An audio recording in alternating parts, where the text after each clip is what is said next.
Space looks beautiful in pictures. Saturn's rings shimmer in the rays of a distant sun. Jupiter's great red spot swirls like a hypnotic vortex 3 times the size of Earth. Pluto, with its icy plains, looks like a set from a sci-fi blockbuster. And every time another billionaire announces plans for space colonization, we hear the same thing. Mars is just the beginning. Next stop, the moons of Jupiter, cloud cities on Venus, bases in the Kuiper belt. Allow me to shatter that illusion. Space expansion isn't a ladder where each step is slightly harder than the last. It is a cliff.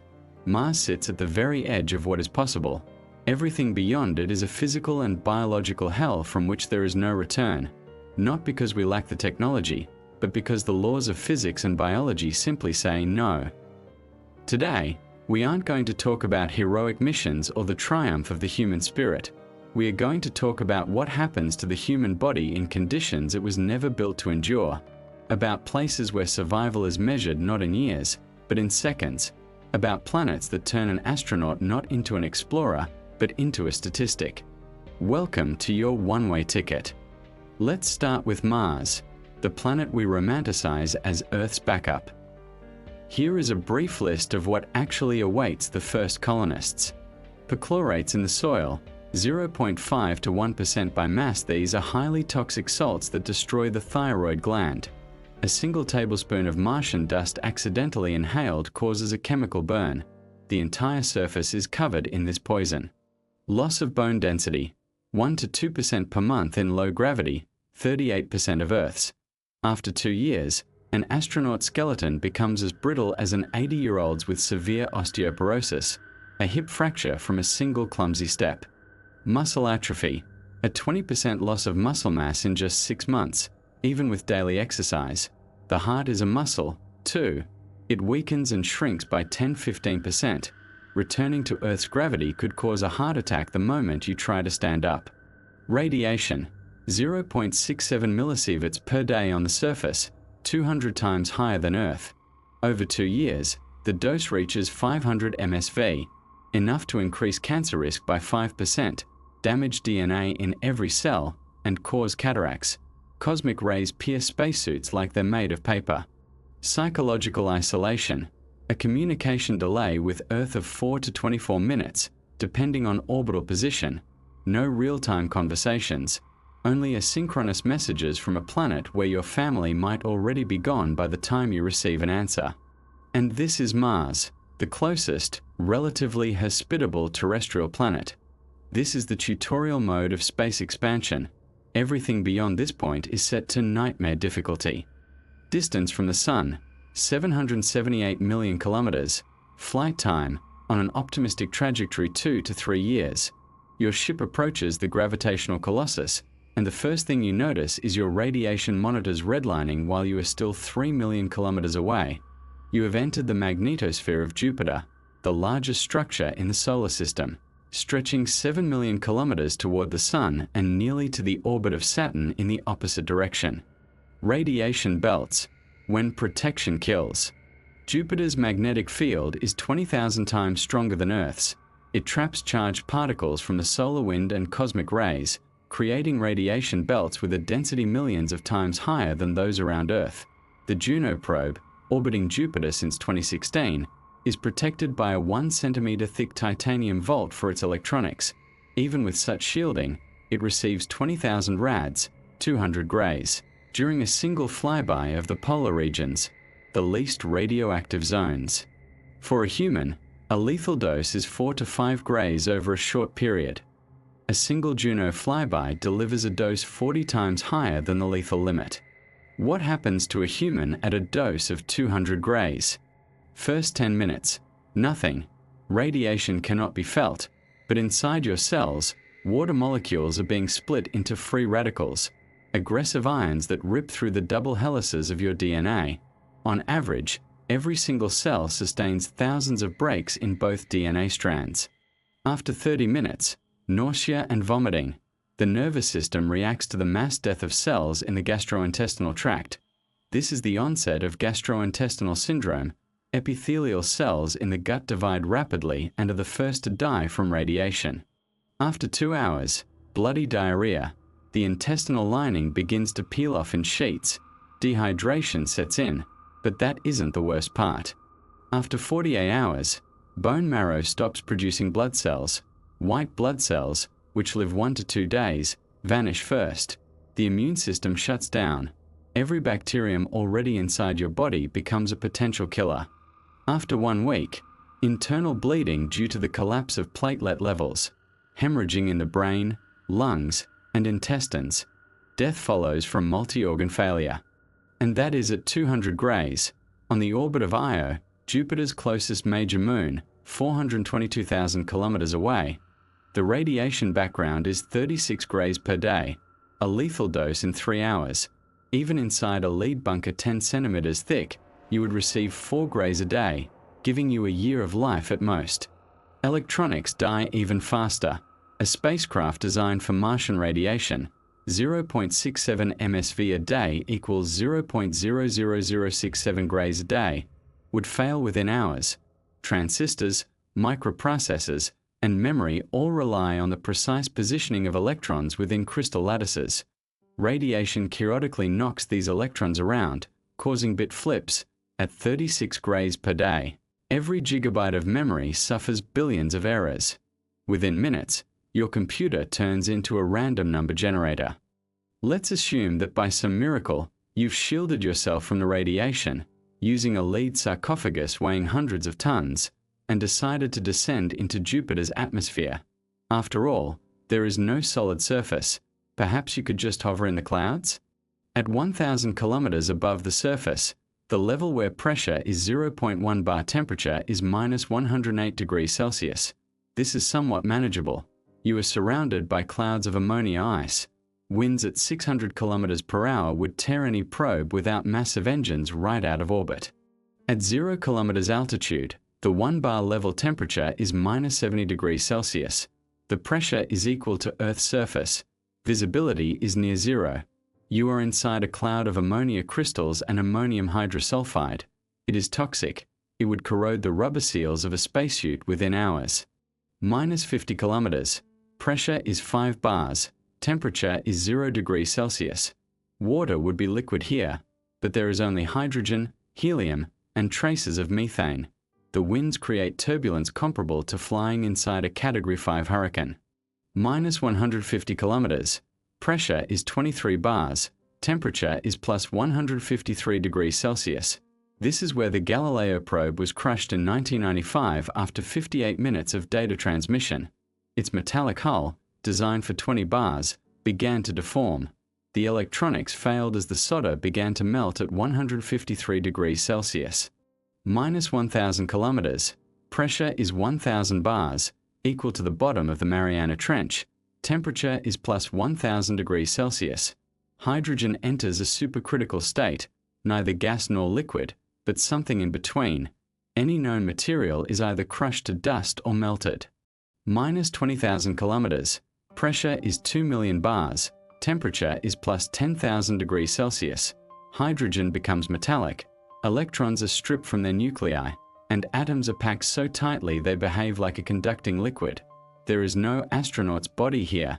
There is only a cloud of carbon, hydrogen, and nitrogen atoms, former organic matter crushed into plasma. Gravity at the surface, 1 bar level, is 24.79 meters per square second, 2.5 times higher than Earth's. This means a 70 kilograms person effectively weighs 175 kilograms.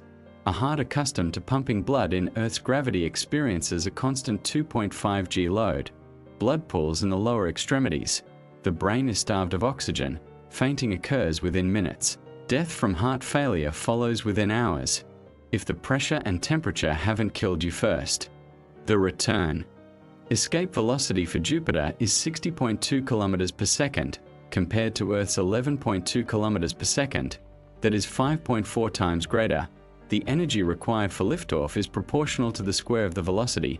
Taking off from Jupiter requires 29 times more energy per kilogram of mass than taking off from Earth. The Saturn V rocket that carried Apollo to the moon weighed 3,000 tons. To lift off from Jupiter, you would need a rocket carrying 87,000 tons of fuel for every single ton of payload. This isn't an engineering challenge. It is a physical impossibility with current chemical fuels. Jupiter isn't a planet for exploration. It is a graveyard for probes and ambitions. Saturn, the gravity well and the abrasive distance, 1.4 billion kilometers, flight time, 4 to 6 years. Saturn looks less menacing than Jupiter. Its radiation belts are weaker. Its magnetic field is 578 times weaker than Jupiter's, though still 580 times stronger than Earth's. You could potentially survive in orbit for months rather than hours, nor don't let that fool you. The gravity well. The fuel trap, the escape velocity for Saturn is 35.5 kilometers per second. Gravity at the surface, the 1 bar level, is 10.44 meters per square second. Only slightly higher than Earth's. This sounds better than Jupiter until you calculate the energetics. Chemical rocket fuel, hydrogen-oxygen, the best available, has a specific impulse, $I_SP, of about 450 seconds. This means every second of engine operation accelerates 1 kilogram of fuel to a velocity of 4.5 kilometers per second, downward, providing the rocket an upward impulse. To reach 35.5 kilometers per second, we use the Tsiolkovsky rocket equation $delta-V equals I_SP, CDOTG CDO ln left, or frac m_0, m_1, right, $where $m_0 is the initial mass, rocket plus fuel, and $m_1 is the final mass, empty rocket. For $delta-V equals 35.5 text, kilometer s, dollar and $I_SP equals 450 text s, $:$35, 500 equals 450 ceta 9.8 ln left, or frac of m_0, m_1, right, $ln left, or frac of m_0, m_1, right, equals 8.05 frac m_0, m_1, or approx $3130. This means, for every single ton of spacecraft, you need 3,129 tons of fuel. A modest 10-ton ship, a small module for 2 people, requires 31,290 tons of fuel just to lift off. For perspective, the International Space Station weighs 420 tons. You are trying to put a fuel tank 74 times heavier than the ISS into Saturn's orbit just to bring 2 astronauts back. The cost to deliver 1 kilogram of cargo to low Earth orbit is roughly $$10, 000 or $20, 000 via Falcon Heavy. To reach Saturn's orbit, multiply that by 50, gravity assists, time, fuel, that is $$500, 000 per kilogram.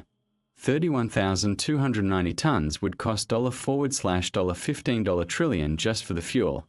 And this assumes the fuel doesn't boil off during the 6-year journey, liquid.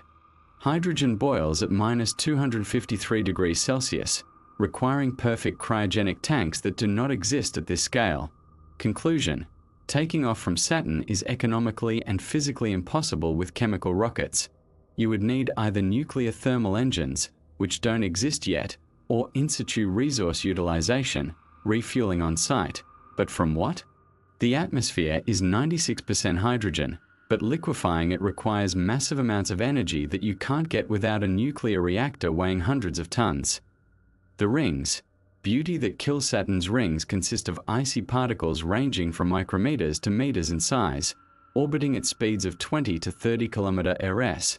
Flying through the rings is an abrasive hell.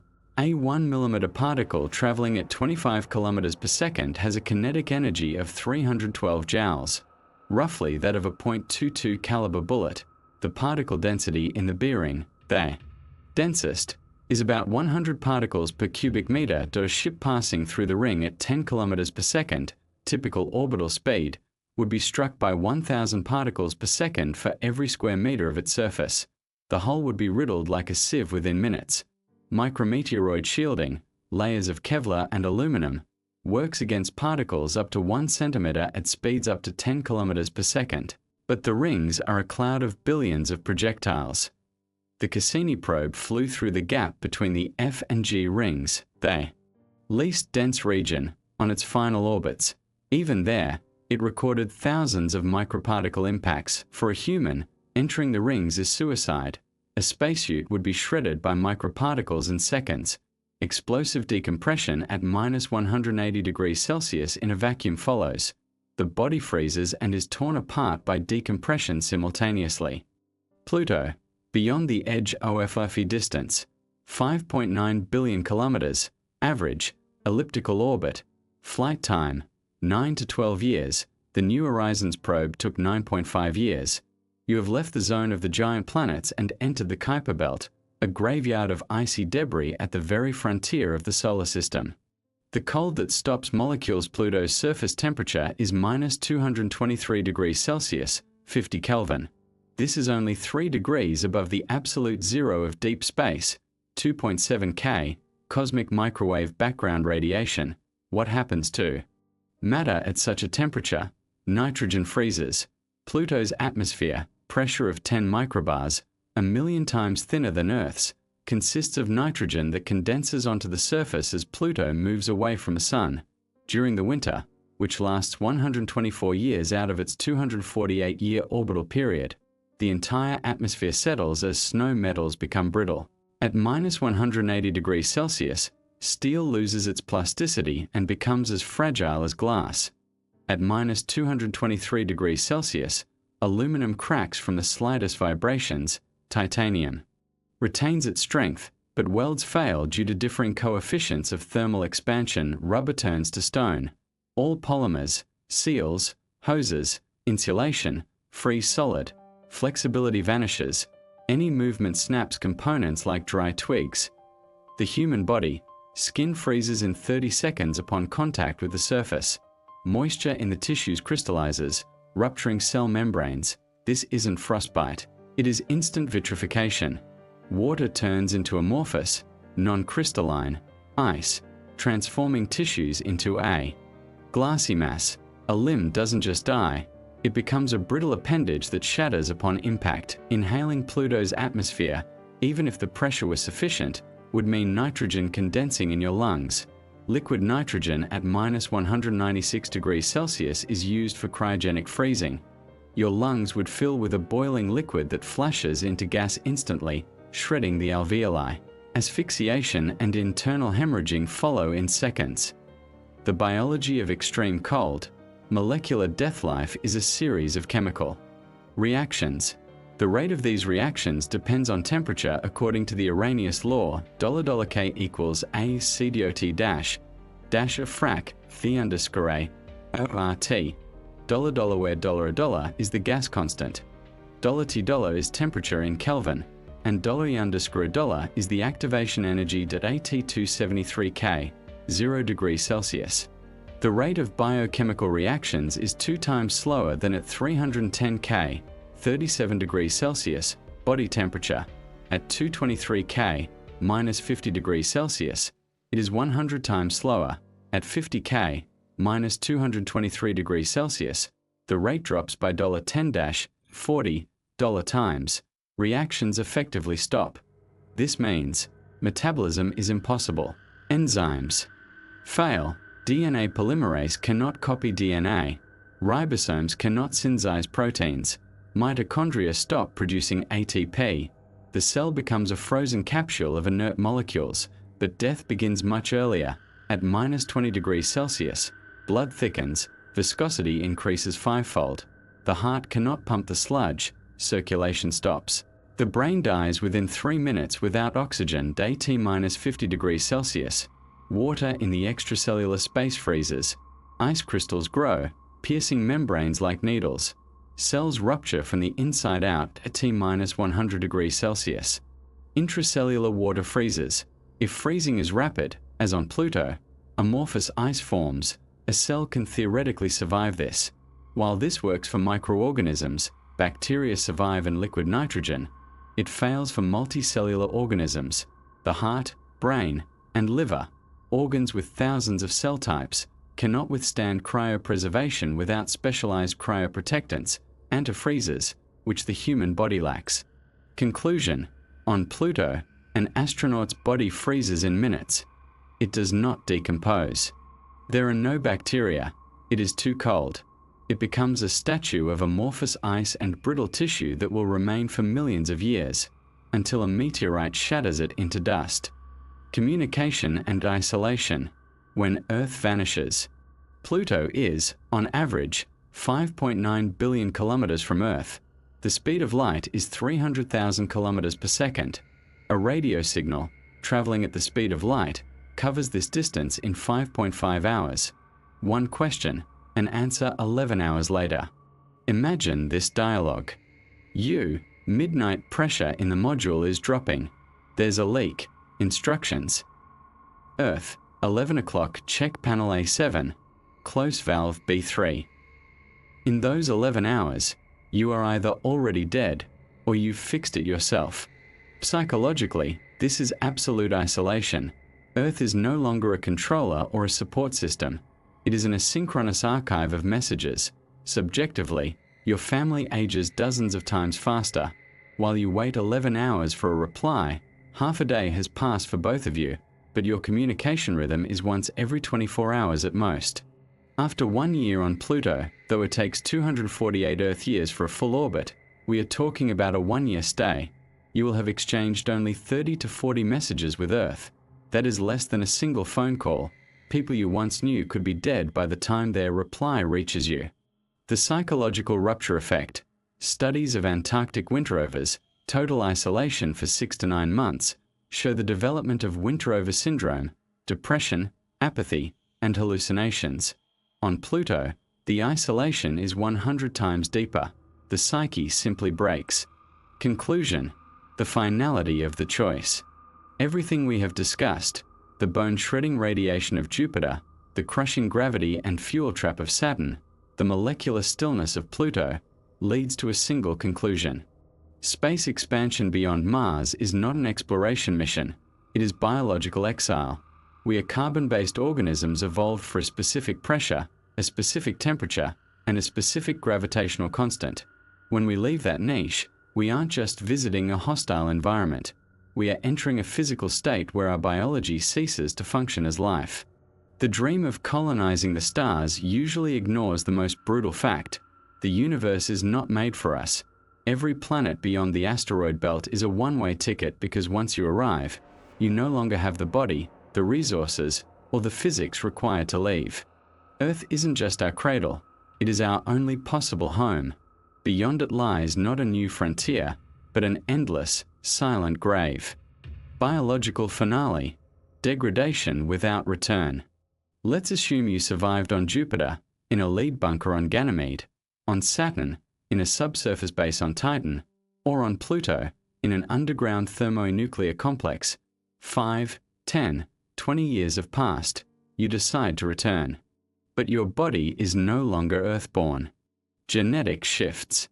Cosmic radiation, specifically galactic cosmic rays, GCRs, which aren't stopped even by the atmospheres of Titan or Pluto, causes mutations to accumulate. The landmark NASA twin study with Scott Kelly, who spent a year on the ISS, showed that 7% of his genes changed their expression, epigenetic changes. His telomeres, the protective end caps of chromosomes, shortened significantly, a hallmark of accelerated aging. On the outer planets, where radiation is 10 to 100 times stronger, mutations accumulate in every single cell. This isn't just about cancer, though the risk is 50% plus. It's about altered gene expression. Skin cells stop regenerating properly, muscle fibers synthesize defective proteins, and neurons lose their synaptic connections. After 10 years, you are biologically a different person. Your DNA becomes mosaic. Some cells carry mutations, others don't. This is called somatic mosaicism, and it means your genome now resembles that of an 80-year-old, even if you are only 40. The impossibility of gravitational readaptation. Gravity on Titan is 0.14 g, on Pluto it's 0.063 g, and on Ganymede it's 0.146 g. Decades spent in such low gravity irreversibly restructure the skeleton. Bone is a living tissue, constantly renewing itself. Osteoblasts build bone, while osteoclasts break it down. This balance depends entirely on mechanical load. Without it, osteoclasts win. After 10 years on Titan, bones lose 50 to 70% of their density. This is terminal osteoporosis. Returning to Earth's gravity means your bones cannot support your own weight. You risk a spinal fracture just by trying to stand. The weight of your own skull could cause vertebral compression. This is untreatable. Bone does not regain density after such extreme degradation. You are confined to a wheelchair forever. The heart is atrophied. It has been pumping blood in 0.14 G for decades. The myocardium has lost 40% of its mass. In Earth's gravity, the heart simply cannot keep up. Even lying down, it works at its absolute limit. Standing up causes orthostatic collapse. Your blood pressure drops to zero, and you lose consciousness. Under prolonged strain, the result is heart failure. You are physically incapable of living on Earth. Your only options are to spend the rest of your life in a buoyancy tank, where water compensates for gravity, or return to low gravity. But if that's the case, why return at all? Summary for your video script. This section serves as the dark twist of the narrative. Even if the technology, the lead bunkers, the fusion reactors, works perfectly, the biological machine, the human body, is the single point of failure that makes space colonization a one-way street. You aren't just leaving a planet, you are leaving your species' biological habitat. The immune system, naivety and danger. Spending 10 to 20 years in a sterile environment, space bases are absolutely isolated, with almost no bacterial diversity, means your immune system forgets how to fight Earth's pathogens. T lymphocytes, trained to recognize viruses and bacteria, degrade over time. Your bone marrow begins producing naive cells that have never encountered common antigens. Returning to Earth and coming into contact with trillions of microorganisms would be an immunological shock. A common cold could trigger a systemic septic response. Pneumonia could kill you in days. You would be like an infant in an adult's body, vulnerable to everything. This isn't science fiction. This has been observed in bone marrow transplant recipients whose immune systems have been reset. They must live in isolation for months, and re-entry into the world requires multi-stage rehabilitation. Conclusion: Earth is our only biological niche. We were forged here. 3.8 billion years of evolution occurred in 9.8 meters per square second gravity, at an average temperature of 15 degrees Celsius, in an atmosphere of 78% nitrogen and 21% oxygen, at a pressure of 1013 millibars, protected by a magnetic field and an ozone layer.